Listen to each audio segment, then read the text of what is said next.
Bonjour à tous, bienvenue pour ce webinaire organisé avec Scality et Netways.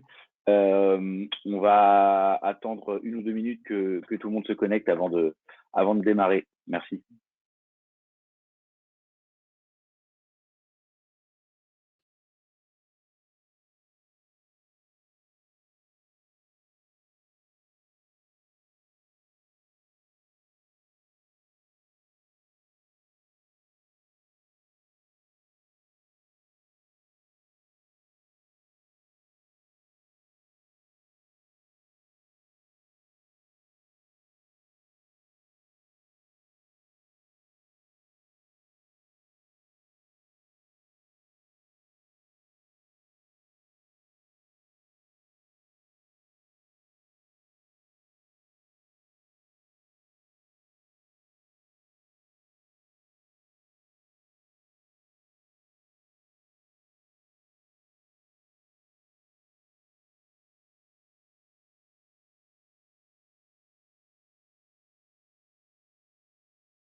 On va peut-être pouvoir démarrer.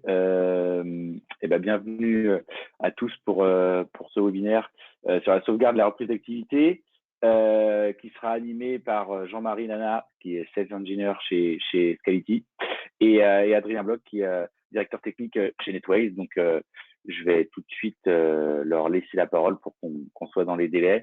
Si vous avez des questions, vous pouvez les poser tout au long de la diffusion et du webinaire, de la présentation, et on y répondra à la fin. Voilà. Bonjour à tous, je suis Adrien, je vais vous présenter rapidement Netways. Netways, c'est un acteur du cloud français. On a aujourd'hui 15 ans, on est 55 collaborateurs. On travaille sur 3 grandes verticales IT. On a une partie qui est la partie Smart Building, où on fait de la connectivité globalement dans les bâtiments et pour relier vos entreprises à la deuxième verticale qui est le Cloud Netways, qui est un cloud souverain français exploité par et infogéré que par des équipes qui sont présentes en France aujourd'hui. Et la troisième verticale qui va nous animer aujourd'hui, qui est une verticale sur la partie data protection et reprise d'activité. Et on vous en dira plus par la suite. Je laisse Jean-Marie nous présenter Scality. Oui, bonjour à tous. Moi, je représente Scality. Scality, c'est une société de stockage objet. Donc, on existe depuis 2009, donc à peu près pareil que Netways. Alors, pour le monde entier, alors certains d'entre vous connaissent déjà Scality. Pour le monde entier, Scality est une société américaine située à San Francisco. Mais la réalité, c'est qu'on est une société française dont le siège est à Paris. Donc, Cocorico, partie de la French Tech. Donc, je pense qu'on est la seule société de stockage en France. Donc, voilà. Après, on rayonne dans le monde entier. Donc, Scality, stockage objet. Donc, stockage objet, je vais juste faire un petit zoom parce que peut-être pas tout le monde connaît le stockage objet. Parce que c'était un domaine qui était réservé quand même aux très grosses entreprises jusqu'à très récemment. Et donc, l'idée du stockage objet, c'est d'être un troisième type de stockage. Donc, tout le monde connaît le stockage bloc, le stockage SAN, très bien pour tout ce qui est transactionnel, avec des protocoles Faber Channel, iSCSI. Tout le monde connaît aussi le NAS. Donc là, on monte d'un cran, on monte d'un niveau. On est sur un stockage déstructuré. On va partager des systèmes de fichiers. donc très bien pour tout ce qui est Home Directory, bureautique, etc.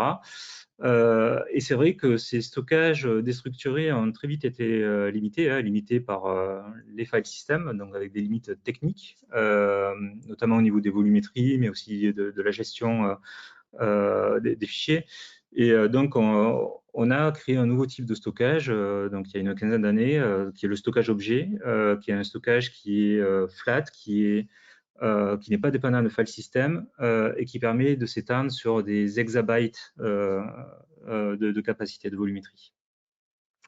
Donc, Scality a toujours été un acteur très enterprise, très CAC 40 en France, avec les ministères, avec les grandes sociétés, avec les banques, avec tous les grands faiseurs aussi de cloud souverain. Et j'inclus NetWays.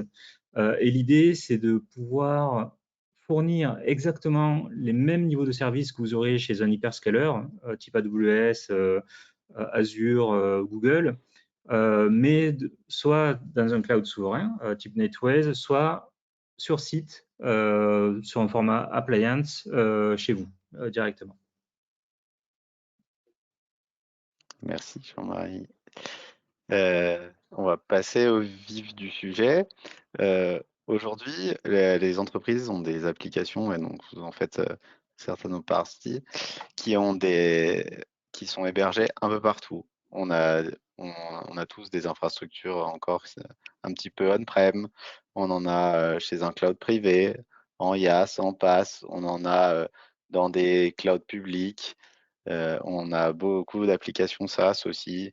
On a des agences un peu partout en France ou dans le monde. Et on a un gros challenge qui est de fournir de la sauvegarde avec un plan de sauvegarde qui est cohérent et d'être sûr de pouvoir avoir la donnée et restaurer cette donnée et ces applications et de pouvoir les donner l'accès à nos utilisateurs et nos partenaires pour faire fonctionner notre business. Et donc ça, c'est un vrai challenge pour tout le monde. Pour vous, et je vais continuer pour rappeler un petit adage sur comment stocker ces data et ces sauvegardes en particulier. Donc j'en parlais, on a le stockage primaire. Le stockage primaire, c'est où est stockée notre production. Et notre production, elle peut être sur des serveurs bare métal avec des disques dedans, peut être sur de la machine virtuelle ou du conteneur qui va être sur du stockage objet, sur du stockage bloc, sur du stockage NAS, sur plein de choses. On peut avoir du cloud public où on a du stockage, on ne sait pas vraiment où il est, mais il est disponible et il fonctionne. Et on a des applications SaaS où là, on ne sait pas du tout comment c'est stocké derrière et on sait à peu près où c'est stocké. Ce qu'on peut faire pour avoir un peu de sécurité dessus, c'est globalement faire du snapshot et avoir du point in time ou du versionning sur ce stockage, mais c'est un premier niveau. Après, l'idée du 3-2-1, c'est qu'on fait une première sauvegarde sur un tiers qu'on appelle performance, où on va avoir peu de profondeur de restauration possible, mais par contre, on va pouvoir restaurer rapidement. C'est ce qui est proche de notre donnée primaire. Et donc là-dessus, on peut rajouter des choses comme de l'immuabilité, où Jean-Marie va vous donner beaucoup plus de détails par la suite. Et on veut une troisième copie qui est sur un autre type de média et qui est toujours accessible, sur lequel on peut avoir beaucoup plus de profondeur d'archivage de nos sauvegardes pour pouvoir restaurer, même si on a par exemple un CryptoLocker qui est dormant depuis très longtemps, et pouvoir récupérer la donnée, pouvoir restaurer des données comptables, des choses qu'on doit garder dans le temps. Et cette copie, on la conseille d'être off-site. Et Jean-Marie va vous détailler un peu plus qu'est-ce qu'on peut faire avec l'off-site, on-site par exemple. Alors pourquoi sauvegarder sur du stockage d'objets, voire du stockage d'objets Scality? En fait, le vrai titre du slide, c'est pourquoi les applications de sauvegarde, quelles qu'elles soient, veulent backuper sur du stockage objet. Quand je dis quelles qu'elles soient, bon, bien sûr, il y a eu les grosses annonces Vim cette année avec la nouvelle version Vim 12. Je pense que pour ceux qui font du Vim parmi vous, vous avez bien compris que Vim 12, c'est une version dédiée stockage objet. Et la bonne question, c'est pourquoi? Et en fait, il faut savoir que le stockage objet, c'est bien sûr le stockage du cloud, mais c'est aussi on-premise, grâce à NetWays et Scality. Et en fait, ce type de stockage présente quand même des avantages techniques, compétitifs extrêmement importants. Déjà, c'est un stockage qui est infini. Je parle en termes de volumétrie. Sur du stockage objet, en fait, c'est très facile de faire du capacity planning et on sait tous combien c'est compliqué de le faire sur du backup. Sur 3 ans, sur 5 ans, c'est une mission quasi impossible. Avec du stockage objet, de toute façon, vous ne pouvez pas vous tromper. Parce que on va être scaling, hein, donc on va savoir rajouter des disques dans les appliances. Quand l'appliance est pleine, on va savoir rajouter d'autres appliances en mode scale out.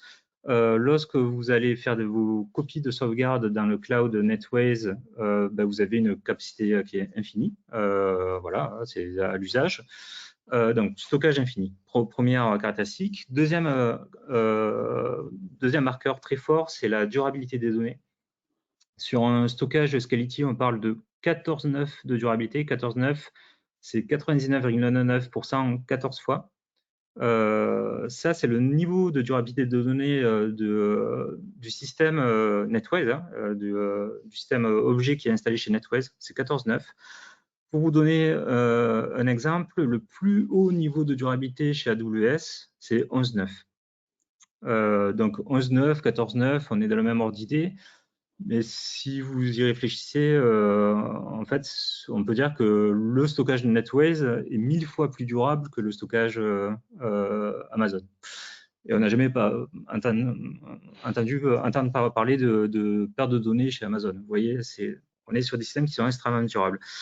Si vous me permettez une parenthèse, stockage infini, très haut niveau de durabilité, c'est aussi exactement les mêmes caractéristiques que des librairies de bande. C'est vrai qu'on affuble les librairies de bande de tous les mots possibles, et à juste titre, c'est assez pénible à gérer, mais ça a aussi des avantages. Lorsque vous avez besoin de volumétrie, vous rajoutez des bandes, c'est assez simple. Et quand même le niveau de durabilité, même si on est sur des systèmes magnétiques, il est quand même assez haut. On perd peu de données sur bande. Donc voilà, en fait, le stockage objet, c'est un peu le chaînon manquant entre le stockage disque et le stockage bande. Donc c'est un très bon remplacement pour le stockage bande. C'est très rapide, on est à la vitesse du matériel.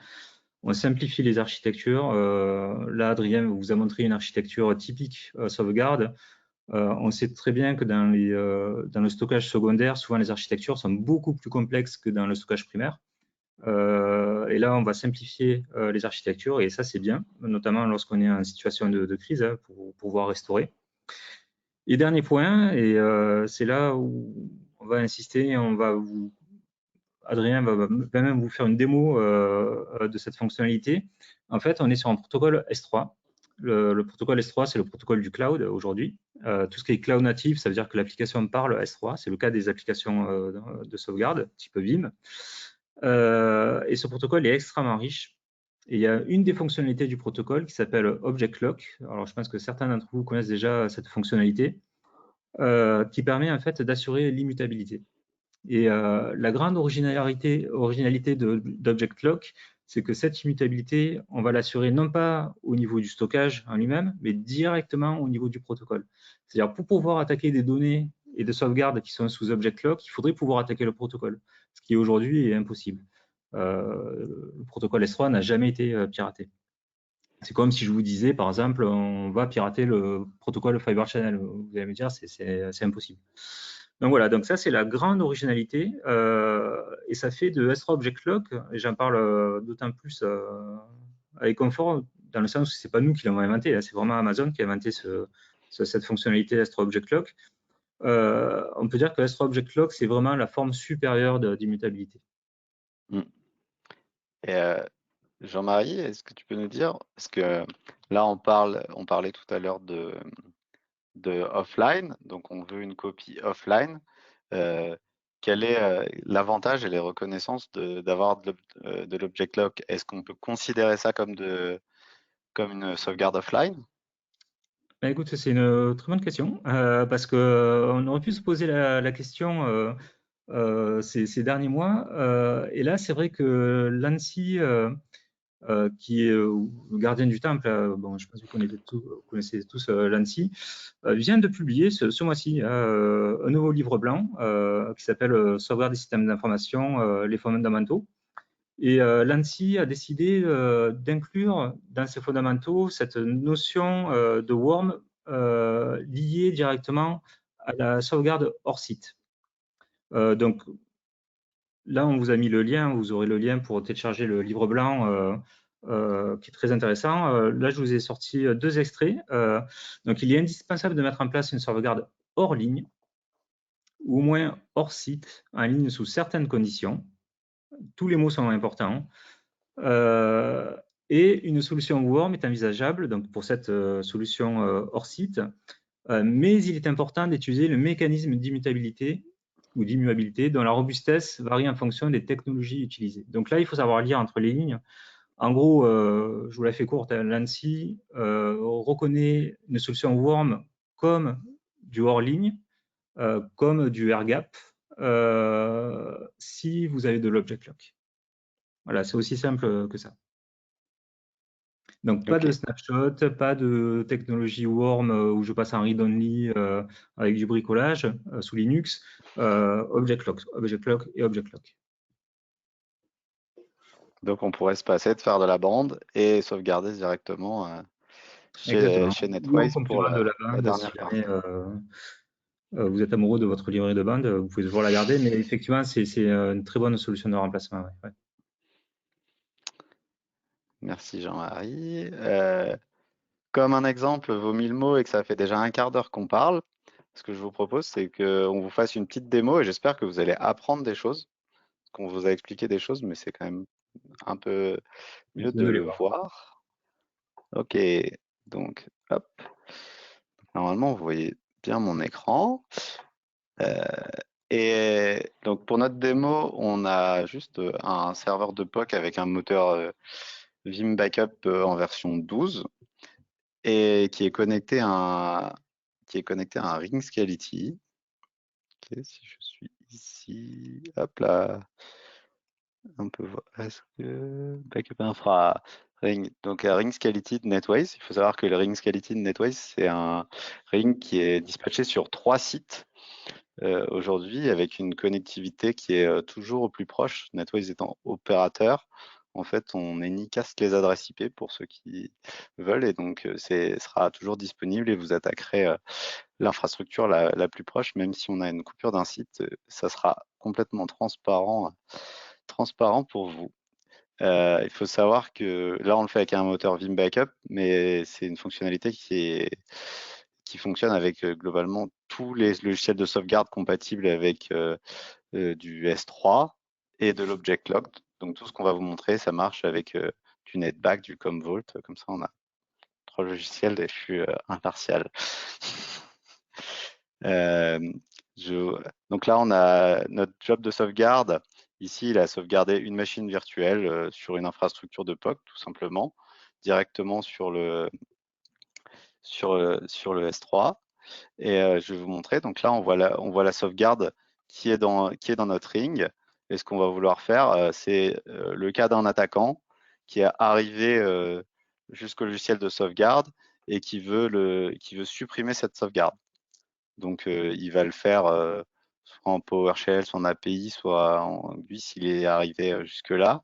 Et il va faire delete from disk. D'accord? Et là, on vous le montre sur la partie Vim. Et après, on va aller beaucoup plus dans le détail. Et on va vous le montrer comment il peut faire s'il a accès au bucket S3, puisqu'il pourrait aussi le faire. Ça serait potentiellement plus simple d'y accéder s'il avait eu connaissance des clés. On va vous le montrer d'abord dans le Vim et comme ça on va vous montrer comment ça fonctionne derrière avec le protocole et c'est là que j'espère que vous allez apprendre des choses. Donc là on voit que voilà, il y avait de l'immuabilité sur ma sauvegarde jusqu'au 7 décembre et donc du coup le fichier est toujours là. Puis il n'est pas arrivé, il l'a pas supprimé. Voilà. Donc là maintenant ce que je fais c'est que je vais prendre un Explorer S3 Je suis dans mon bucket. J'ai un bucket qui avait été fait exprès pour ce webinar et dans lequel j'ai un dossier qui s'appelle Vim. Donc là, je fais le cas de l'attaquant qui est arrivé jusqu'à accéder au bucket. Et ce que je vais faire, c'est que je vais vouloir le delete. Là, je fais delete. Boum. Je veux plus que j'ai mis un cryptolocker partout et je veux plus que la société que j'ai attaquée puisse restaurer ses données. Ah oui, mais là, Adrien, moi je t'ai dit, S3 Object Lock, c'est quand même la forme supérieure de l'immutabilité. Et là, j'ai vu que tu as pu quand même attaquer le fichier. Hein. Là, tu l'as dilété. Ouais. Ouais, il n'y a plus rien. Comment je vais faire alors? Ah, c'est une bonne question. Est-ce que tu vas pouvoir restaurer? J'espère. Hein. Donc là, si je vais voir dans les versions, je fais refresh. Hop. Ah, bravo. Tu as trouvé la clé. Ah. En fait, ce qu'il faut savoir, c'est que le protocole S3 est un protocole qui est au départ dédié à Internet. C'est AWS qui doit provisionner du stockage au travers d'Internet. Donc forcément, AWS a tout reconstruit de zéro, que ce soit la partie sécurité. On est sur les sécurités IAM avec des clés, des secrets, etc. On n'est pas sur de l'Active Directory. Hein.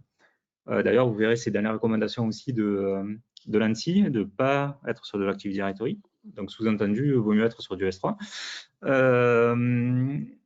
Et bien sûr, il faut que le protocole soit le plus résilient possible. Et le protocole S3 est un protocole qui est extrêmement permissif, c'est-à-dire vous allez pouvoir faire ce que vous voulez. Là, on a voulu faire un delete, on a fait un delete. Par contre, si jamais effectivement on essaie de restaurer, donc, on a fait le delete. Le delete est passé, les fichiers apparaissent comme effacés. Et là, on a deux types de pirates, en gros. On a ceux qui connaissent S3 et ceux qui ne connaissent pas S3. Ceux qui connaissent S3, de toute façon, ils voient de l'object lock, ils n'y vont même pas. Ils passent à une autre cible, ils s'en foutent, ils ont des milliers de cibles. Ils ont des milliers de clients à attaquer. Quoi. Ceux qui ne connaissent pas S3, en fait, vont avoir l'impression qu'ils ont réussi à attaquer le système, à attaquer le backup. Ils vont envoyer directement leur demande de rançon et passer à une autre cible. Sauf que sous le capot, il y a des choses qui se sont passées. L'ordre de delete a été envoyé. Donc, c'est un delete ou ça pourrait être un crypto-locker. Hein, c'est exactement le même fonctionnement. Et en fait, cet ordre de delete passe au travers du protocole S3, de l'API, des API S3. Le protocole vérifie qu'il peut appliquer cet ordre de delete. Il voit que sur les objets, donc les fichiers qui constituent le backup, on a un object lock qui est appliqué. Et donc, le protocole décide de ne pas appliquer cet ordre de delete. Donc, vous voyez là, concrètement, on a deux révisions de l'objet. La révision 1 qui est l'objet original, la révision 2 qui est l'ordre de delete qui n'a jamais été appliqué.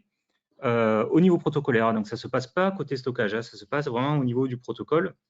Et donc, le Vim, lui, de toute façon, s'adresse à la révision 1, quoi qu'il arrive, et Vim va savoir restaurer. Par exemple, là, si on efface, si Adrien, tu effaces le delete, si tu deletes le delete, tant que ça se rafraîchisse,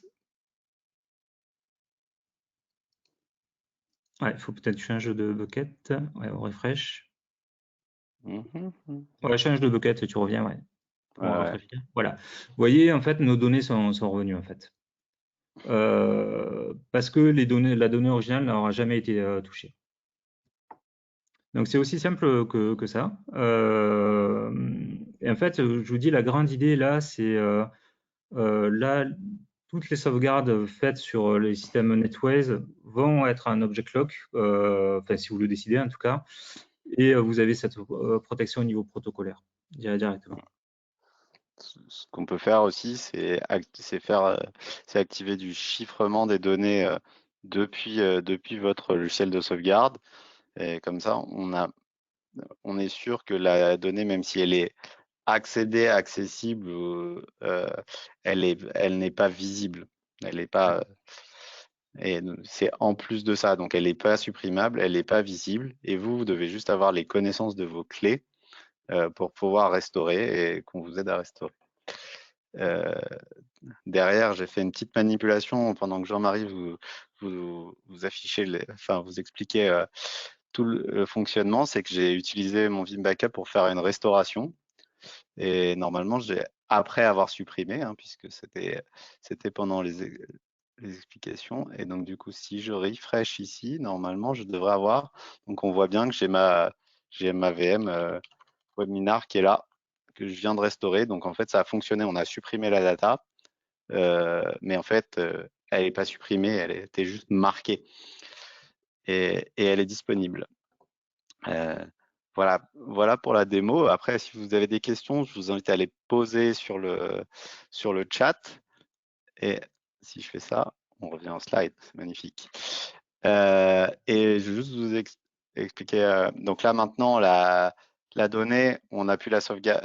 On l'a sauvegardée dans un stockage objet avec de l'object lock qui l'a rendu complètement immuable. Ce qu'on sait faire chez NetWays, c'est sauvegarder tout ça pour à peu près toutes les applications et les systèmes qu'on vous a présentés. Donc, vos infrastructures on-prem, globalement, quels qu'ils soient, mais aussi des infrastructures dans du cloud public, AWS, Amazon, GCP, et quelques applications SaaS, notamment Salesforce et toute la suite Microsoft 365. Et on a mis en place avec les équipes de l'accompagnement pour vous permettre de restaurer vos données ou potentiellement de les répliquer si vous avez besoin que ça soit très rapide pour faire de la reprise. Et on a des équipes 24/7 pour faire de la resto, vous accompagner dans vos tests de reprise d'activité, et surtout grâce à la partie réseau et opérateur de NetWays, on permet de mettre en place la sécurité, les accès distants de la reprise pour que les données soient accessibles par vos utilisateurs, vos clients, vos partenaires, et tout ça avec de la proximité, nos ingénieurs sont présents en France et parlent la même langue que vous. Et si nécessaire, ils peuvent aussi parler anglais si jamais vous avez ce type de besoin. On a aussi fait un livre blanc, donc je vous laisse si vous avez besoin de scanner, je vous montrerai. Et je pense que on a fini, on est dans le timing et on attend vos questions. Si vous avez des questions, on a essayé d'être simple, concis et d'essayer de vous apprendre quand même des petites choses sans aller trop en profondeur. J'espère qu'on a réussi le challenge. Donc, il nous reste 5 minutes pour les questions. François, je ne sais pas si tu as des questions. Merci Adrien et Jean-Marie. Sachez que je vais laisser le temps aux gens de poser des questions. Sachez qu'on a enregistré la présentation, donc pour ceux qui ont besoin, qui sont intéressés, qui ont besoin de voir le replay, on pourra tout à fait l'envoyer. Peut-être tu peux remettre la slide d'avant, Adrien, juste si les gens veulent voir le webinaire, le livre blanc qu'on a fait, pardon. J'ai une première question pour Jean-Marie, qui est si on a un stockage de proximité, est-ce qu'Object Lock sera disponible dès la première sauvegarde? Oui, ça c'est une très bonne question parce qu'effectivement, on vous a parlé du ring installé chez NetWays, 3 sites, multi-pétabytes, etc. Donc forcément, chez vous, vous n'aurez pas cette infrastructure. Et l'idée, lorsqu'on est sur de la sauvegarde, c'est d'avoir aussi un stockage de proximité. Donc, nous, Scality, on a créé un produit qui sera installé par NetWays, qui s'appelle Artesca, qui est en fait un ring dans la boîte. C'est-à-dire, c'est une seule appliance qu'on va pouvoir installer directement chez tous les clients avec un stockage de proximité qui est basé, ce qui est du stockage objet, qui est basé sur du S3 et avec Object Lock activé. Et c'est vrai que c'est une question qui est très intéressante parce que quand on parle d'immutabilité, l'idée, c'est d'avoir cette immutabilité dès le premier backup. Pas seulement de l'avoir sur la copie de la sauvegarde, mais de l'avoir dès le premier backup. Et avec cette appliance, effectivement, on l'a dès le premier backup. J'ai une autre question. Merci pour la présentation. Voilà, merci à Jean-Marie et Adrien. Comment et qui génère les clés privées? En fait, le client peut générer les clés privées. NetWays peut aider le client à générer les clés privées, mais c'est lui qui reste s'il veut faire du chiffrement. Si vous voulez faire du chiffrement de vos de vos sauvegardes à la source, il y a aucun problème. Vous le faites directement avec le logiciel de sauvegarde et nous, on est compatible et vous gardez vos clés. Vous êtes propriétaire de vos clés et, voilà. Au moment de la restauration, on aura juste besoin que vous fournissiez les clés. Vous pourrez les rentrer pour pouvoir générer la restauration, pour pouvoir lire la donnée. Voilà. J'ai une dernière question qui sera plutôt pour toi, Adrien. Quel avantage d'héberger ces sauvegardes chez NetWays plutôt que chez un plus gros acteur comme Amazon, par exemple? Alors, héberger chez NetWays, c'est travailler principalement avec des technos françaises, c'est d'avoir la proximité. On a des équipes d'ingénierie qui sont en France, tout le monde est là et parle français et on peut vous accompagner dans la partie restauration, dans la reprise d'activité. On a des équipes qui s'occupent du réseau et de la sécurité, donc on peut vous aider à republier les applications, à permettre l'accès à vos partenaires. Et en fait, on est là pour accompagner nos clients, alors que des gros acteurs, vous allez avoir besoin d'avoir les équipes qui sont en place pour pouvoir faire ça, ou trouver un partenaire pour vous accompagner et qui a la maîtrise de tous les outils de cet hyperscaler. Voilà, et puis on l'a dit tout à l'heure, on a la chance de travailler aujourd'hui avec Scality, qui est un acteur français. Donc c'est un avantage et on a une durabilité qui est meilleure qu'Amazon, même si ça peut faire sourire. Voilà, je pense que on a tout ça, mais faut pas hésiter à nous contacter et on peut vous aider. On a plein d'idées et même si vous avez des choses qu'on n'a pas vues aujourd'hui, on a vu beaucoup de choses. On a des clients très large scope, donc on a plein de visions business différentes. C'est assez intéressant. Merci Adrien pour ta réponse. On a respecté le délai à 3 minutes près. Donc parfait. Merci à vous pour la présentation et merci à tous les participants d'être venus assister à ce webinaire. Merci à tous. Ouais. Merci. Merci, à bientôt. Au revoir.